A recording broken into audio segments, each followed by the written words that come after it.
If you're an author or plan to be one, get excited because this podcast is for you. Book Marketing Mentors is the only podcast dedicated to helping you successfully market and sell your book.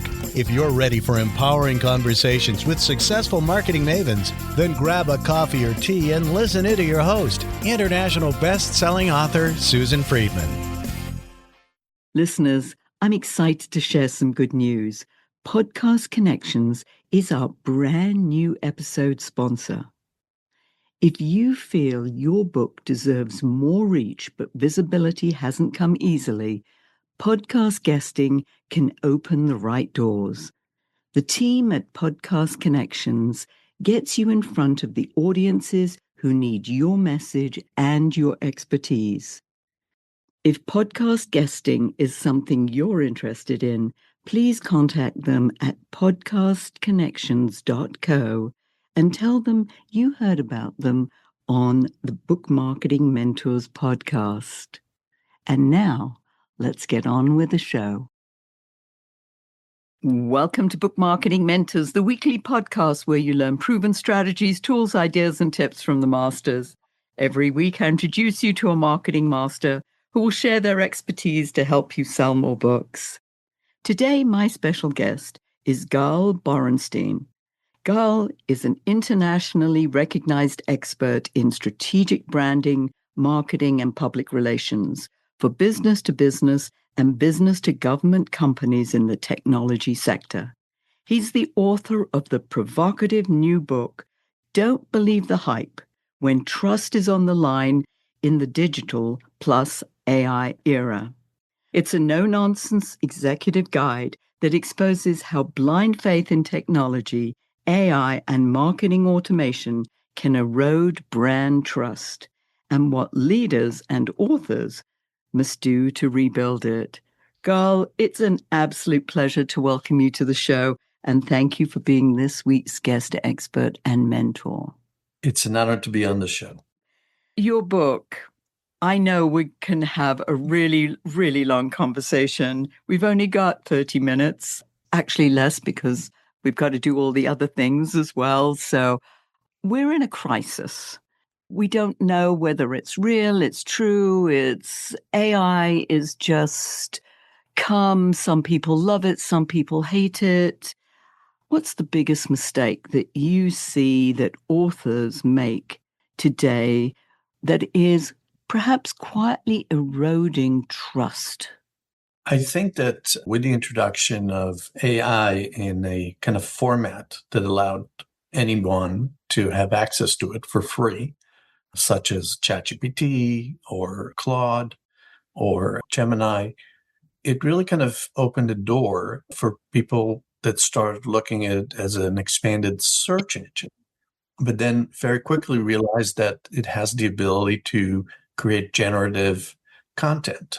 And when folks that are in the business of writing, it is only natural that if someone gave you the task of writing a chapter and defining what it is and have let's say a secretary of a kind or an administrator write the chapter for you, it's natural instinct to take that position and say, hey, ChatGPT can write my book, if you will. And the consequence of it is ChatGPT may write a book, it may write a paragraph, it may actually write 100 pages and put your name on it. But the issue of trust really is at the core of everything that we do in creating intellectual property. The erosion of trust has really been extended from what we used to see in reviews, fake reviews, and opportunities where people are putting information with no facts and fake news and all the other fakes that we're all familiar with. AI is just accelerating the process and brings it home to you, especially if you are a budding author or an author for that matter. You're looking for a way to kind of get through kind of a brick wall, if you will, in writing. That's very common. Or you basically think because you saw an ad on Facebook, which there are a lot of them, that say, if you buy our AI module, all you have to do is put your name and we'll ask you 5 questions. And here's a great book for children or a book about whatever it is that you want. Once that really goes to the marketplace, how do you know what to trust that is original and what is computer generated? Yeah. How do you know? How do you overcome that? I know you were in the middle of a thought there. And Yeah. what you should never do is to interrupt somebody in the middle of a thought. So I just did. But yes, I'm just itching to know, how can we avoid this trust erosion so that our clients believe us and want more of what we can give them? We're using AI maybe to help us with that. What's the good that we can do versus the bad we can do? Well, I think that when people ask me that question, and it's not a one answer to it, but what's really kind of come to mind is the word originality and feeling versus robotic behavior that is designed to produce an outcome. When we talk about a book, when we're talking about a thought, when we're talking about something that is an original, intellectual, any type of expression, it could go all the way to art as well. The difference between an artisan and an artist, as we know, is that an artisan is somebody that can take a piece of wood, for example, and make beautiful replicas of Rodin's Thinker sculpture, right? But only Rodin can actually made the original Thinking Man, which was made with marble. And I think that's really what's happening. People are losing their trust because artisans are being presented as artists. And when it comes to authorship and new ideas or the exploration of new ideas, if you think like a computer, your outputs are going to be very robotic. And most importantly, they're going to likely to focus on structure versus substance. Yeah. And somebody said many years ago, I think it was Marshall McLuhan, the medium as the message. And I think a lot of books today are essentially missing that goal of creating something original because they use the medium as the message. You talk about the transparency paradox. How can someone be authentic and open without oversharing or weakening their brand? How can we do this and feel good about it, that it may be AI assisted, but it's still us? Does that make sense? It does, absolutely, especially when it comes to our community of listeners to your show, whether it's a startup writer or somebody who's mature in writing, the ideas have to come from your head. But the transparency part, when it comes to AI, could easily be incorporated by thinking about it as a tool to replicate or add research that would have taken years and condense it into weeks, reaching out to people that in the past you couldn't reach because you lived in Florida, for example, and an agent or a company you wanted to communicate with was only communicating via email, corporate email address that wasn't even personal. And now you can find the email of that person that you want to talk to. Having video conference calls, there's a lot of different things that have changed. So AI is the perfect definition for assistive technology. But when the technology that replicates and duplicates and creates generative answers become the substance, you lose. You lose the idea, you lose the originality, you lose the ability to tell a story, to own your narrative. And as a result of it, we have many books that you can tell with a trained eye, with 3 or 4 signals, if you will, that in the writing that it was written by AI. For example, everyone that I know when you see an M dash, run away because it typically means it was written by AI. Does it mean that it shouldn't have an M dash? No, you can have an M dash, but if you have 30 of them, it really means that you didn't read or proof or actually wrote it. And that's really scary because every time we write something using AI, such as ChatGPT or any of the other companies that are leading us in that direction, they take your information and incorporate it into what they learn from what they just produced for you. So if you accept a draft, for example, and say, great, now give me the headline, and it gives you the headline, and you're done with the project. You're thinking it's a personal folder that you're keeping online in the cloud. But in reality, while your private information may remain private until somebody hacks it, of course, the reality is that that information that just got created gets added onto a kind of a brain that is artificial that copies the information. And then the next person that comes and says, I want to write a book about trees in the forest that have digital branches, suddenly it all goes away. And what you have is a replica or a duplicate or a serigraph. It was an art piece, but it's not the oil painting. It's not the original. And I'd like to think that writing, original thinking, and experimenting with different things can only come when you're a creative person. So what I say to people is, show me your idea. Don't show me necessarily 200 pages for me to give you an opinion about whether this is a good idea or a bad idea, because there are no bad ideas. But your expression and the way you bring your persona into it, whether it's an historic book or it's a business book, it doesn't really matter. You are the book, first and last. And I think that's what people are missing. Very much so. So what happens when maybe trust is broken? Whether, by a mistake, a bad review, or by some public criticism, what's the smartest way to rebuild that? Or can you even? Because I know once you've lost trust, that's probably one of the hardest things to rebuild. But what would you suggest?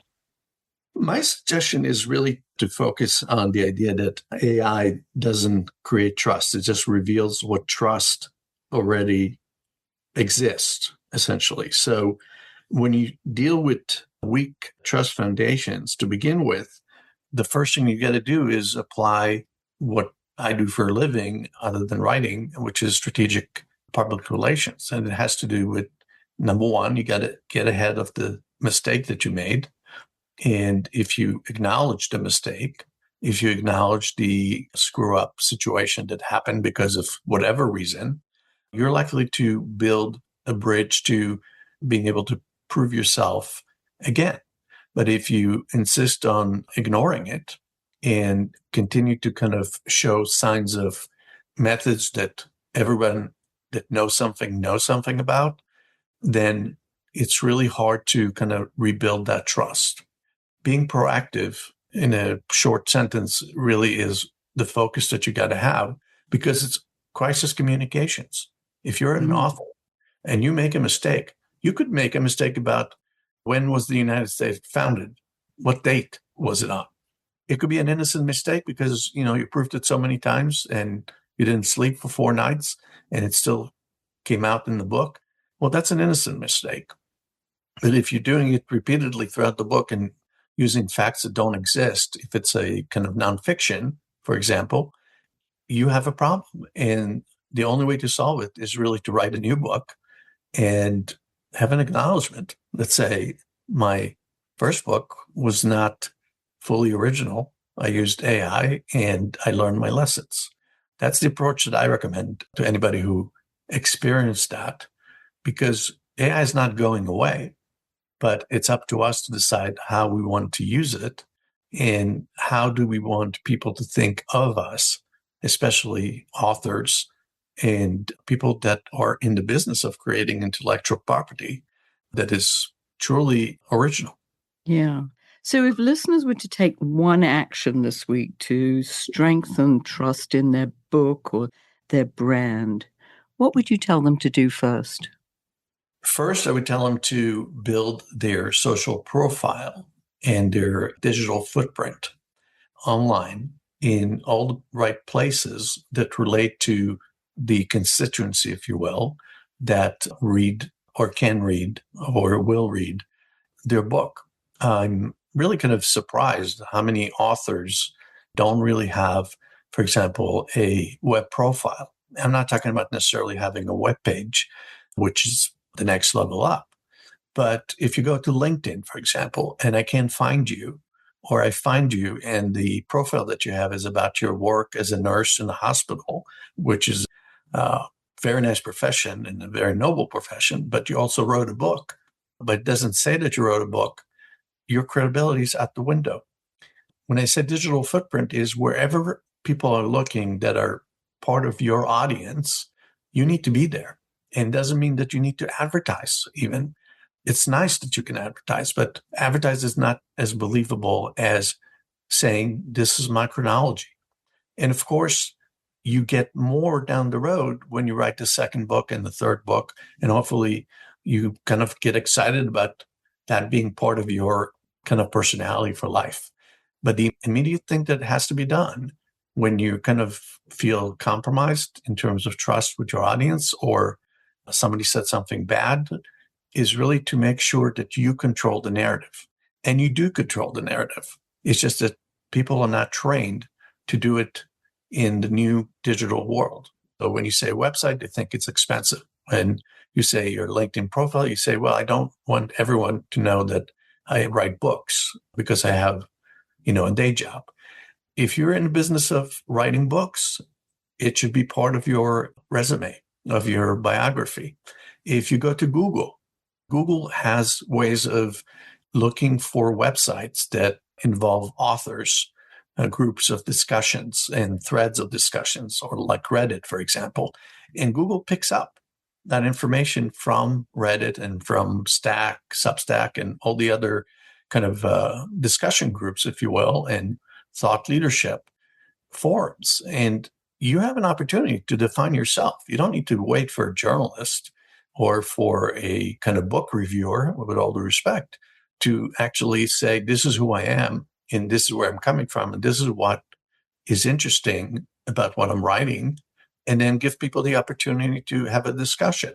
If you're really on the top of the world, if you will, and you are a good communicator already, LinkedIn and Substack are really good places to create new content or comment on other authors' books, which in return create opportunities to really create relationship with other authors, because anybody who writes looks for friends in a community because they don't know typically another author unless they're like one of the top 50 writers. Yeah, but Substack is my all-time favorite now. LinkedIn has gotten really noisy, and I feel that there are more of the people who appreciate what you're sharing and more substantive on Substack. That's been my experience. I really like that. Our listeners love knowing about mistakes that we should avoid when we're using AI.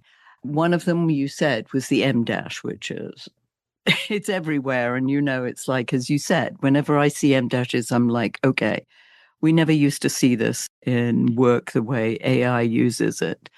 Another one for me is the word that. It uses that all the time, or adverbs that we wouldn't necessarily need. What else?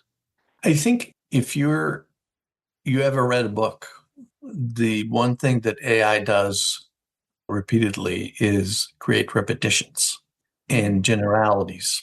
And you can catch that really quickly when a book, or an article for that matter, starts with, in a world full of problems, ... Mm-hmm. And then it repeats itself and builds kind of a structured story that almost is too perfect to believe that you wrote it.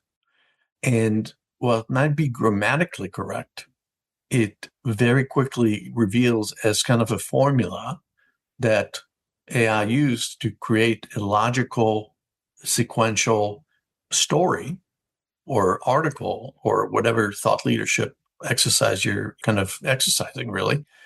And that really is a quick tell. Another one is the use of semicolons and breaking up sentences. Typically, AI is still trained to kind of create a lot of long sentences run-on sentences, which could be justified grammatically somehow, but they're not humanized. You have to really kind of pay attention, even if you wrote something as a draft with AI, to humanize it, which means break up the sentences, test them if they still basically make sense within a story. And then the third big one is if there are any facts that are being presented. AI is known, and I've seen it many times with friends that wrote books with AI, which I don't, where they had a bunch of historical facts about something that they wrote about, and they were very proud that they cut 200 hours of research. And I said, how do you know that those facts are true? And they said, well, it was in ChatGPT. It went to all the websites, to the universities, to libraries of Congress, and that information is very accurate. And I said, well, why don't you ask ChatGPT if these facts are correct? They balked and said, what do you mean? They just gave it to me. I said, go ahead, humor me. And interestingly enough, when you ask ChatGPT, are all the facts that you provided are correct and come with citations? ChatGPT tell you within a second, it tells you something along the lines of, I'm sorry, some of them are not true. They're fictional. I just wanted you to have the facts so you can produce your work. Can you imagine that AI is that sophisticated that it At least will it's lie to you? honest. It's being honest with you. It's kind of like it's consistently inconsistent and the other way around. So really kind of check your work and double check your work, not just by getting even references. You can literally get a URL from the University of Arizona from an article that or source that you're citing in your book. And you'll click to the URL. And yes, it's the University of Arizona. But if you ask ChatGPT, are these citations related to what I'm doing? Is this person really in a position that they said they were? ChatGPT will apologize and say, let me search again and let me expand the search, which has a mode that will go into deep mode, if you will. Yeah. So you're thinking you're dealing with the perfect human being, if you will, the superhuman that was created. And in reality, there's a lot of hallucinations. That's what it's called, AI hallucinations. Do not trust that, because that will destroy your reputation very quickly with an audience that is interested in the genre that you write in. If it's nonfiction, that's what you have to do. With fiction, obviously you got a lot more licensing to kind of think and explore. But even then, remember that if you get the same answer from 4 different searches, it means that it's not original. Wow. There's so much to take in here. Girl, give our listeners information about how they can find your book, how they can get hold of you. What do you want to share with them? Thank you for offering me that opportunity. First of all, I'd like to offer all of your listeners an opportunity to read my book with no payment, which I can send them an ebook version of Don't Believe the Hype. But if you want to get it on Kindle or a print version, I use Amazon.com as kind of the key distributor for the book and the other books that I wrote. And then if you want to reach to me, you can really kind of go to our website, which is borensteingroup.com, which is my marketing and PR agency. Fill out the contact form, and my commitment is you will get a response within less than 2 hours, unless you wrote it at 2 a.m. in the morning, in which case it will be 6 a.m. in the morning when I get my phone. But I'm very interested in helping other people learn, and you only learn by doing. Yeah. And that's such a valuable service and generous. Thank you for the book offer. I know I'm going to take you up on that. This has been amazing. Now, as you know, I always have our guests leave our listeners with a golden nugget. What's yours? The book title that I have, which is Don't Believe the Hype, is really kind of that one thing that I'd like people to take away from the conversation about my book. because people fall into categories of how they listen to things. And in an attention span of 3 to 5 seconds, which is what YouTube Shorts give you, TikTok, and a whole new world of information that come with a lot of fakeness to it, you got to basically ask the question is, why is that being presented to me? And make sure that you don't believe the hype. If you believe the hype, you're likely getting the wrong information. And that applies to fake news. It applies to fake products that you see. And of course, when you think about ideas and ideation and where to find it, the library is still a great place to find them, even if it's an online library now. But Fabulous. that's what it's about. It's about trust. And right now we have so much hype because we have so much technology that we can leverage to get information. We take the easy way. And when you take the easy way, you pay in dividends later. Well, thank you for that. Wow. It definitely makes you think, listeners. I know you're going to have to listen to this episode again because Gal shared so much phenomenal information and it was a lot to take in. Even my head is like spinning, but I really appreciate it. Thank you so much for sharing your wisdom. And listeners, if your book isn't selling the way you wanted or expected to, let's you and I jump on a quick call together to brainstorm ways to ramp up those sales because you've invested a whole lot of time, money, and energy, and it's time you got the return you were hoping for.